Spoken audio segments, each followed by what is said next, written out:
Bonjour la famille, j'espère que vous allez bien. Comme vous avez vu, les nouvelles ne sont pas bonnes pour les États-Unis, pour l'Iran aussi. Après les négociations, il n'y a pas un accord qui a été signé. Et je vous ai dit dans une de mes vidéos, dans un live, j'ai dit, même le dernier Américain qui va être au pouvoir là, ils ne vont jamais accepter un jour de dire, ok, on accepte l'accord pour que l'Iran continue d'enrichir son uranium pour fabriquer une arme nucléaire. Ils ne vont jamais accepter. J'ai dit ici, et j'ai dit aussi que les États-Unis, pour dire aux États-Unis, il faut quitter tous les pays de Golfe avec les bases militaires. Ils ne vont jamais faire. Pourquoi? Parce que les États-Unis, dans leur tête, et ils sont dans une espèce de domination. Dans leur tête, personne ne devait avoir telle chose comme ça. La seule personne qui devait avoir, c'est les États-Unis. Voilà, j'ai dit, et voilà pourquoi j'ai dit, pour avoir un accord là, ça serait très compliqué. Et si l'Iran est prudent là, même s'il y a l'accord, ils ne vont jamais respecter. Notez ça, même si un jour on arrive à dire que voilà, il y a un accord qui a été signé, ils ne vont jamais donner l'occasion de dire qu'on va respecter. Parce que dans leur tête, que l'Iran ne peut jamais produire l'arme nucléaire. C'est comme ça. Et même si aujourd'hui c'est pas trop, même si un autre président vient, c'est pareil qu'ils vont faire. Ils ont été toujours comme ça dans les suites de domination, c'est comme ça qu'ils sont. Et même l'Iran dit dans une, les responsables iraniens pour la délégation a dit, les États-Unis sont partis là-bas là, défendre seulement l'intérêt d'Israël. Et vous savez, c'est comme ça. Qu'est-ce qu'on peut dire? Moi, j'attendais rien. J'attendais rien du tout pour dire que non, ça va aboutir à quelque chose. Rien. Et les deux, trois d'Ormuz, vous êtes en train de voir ce que Trump est en train de faire.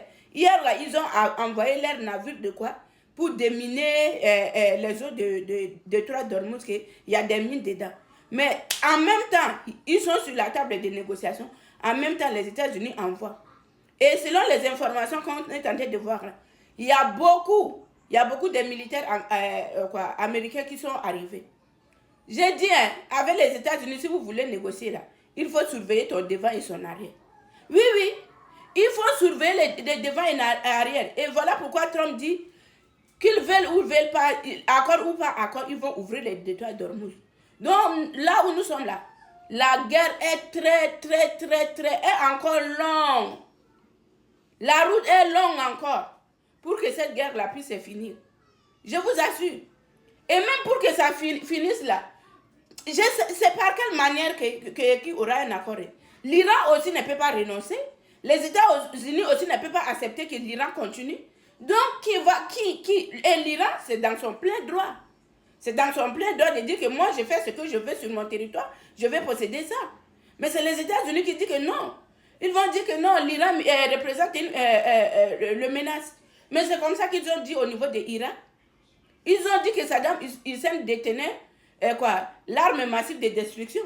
Au final, aujourd'hui, quand vous demandez même les militaires américains, que ce soit les supérieurs, là, vous les demandez, ou les anciens présidents des États-Unis, vous les demandez, est-ce que vous pouvez sortir une preuve que Saddam Hussein détenait l'arme massive de destruction? Ils ne vont jamais se faire sortir.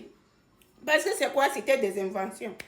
Donc là, non, c'est vraiment compliqué. Ça serait très compliqué. Et l'Iran aussi ne va pas se laisser faire. Donc là où nous sommes, là, on attend quoi. Si ça va passer comment, on ne sait pas. Donc, on croise les doigts.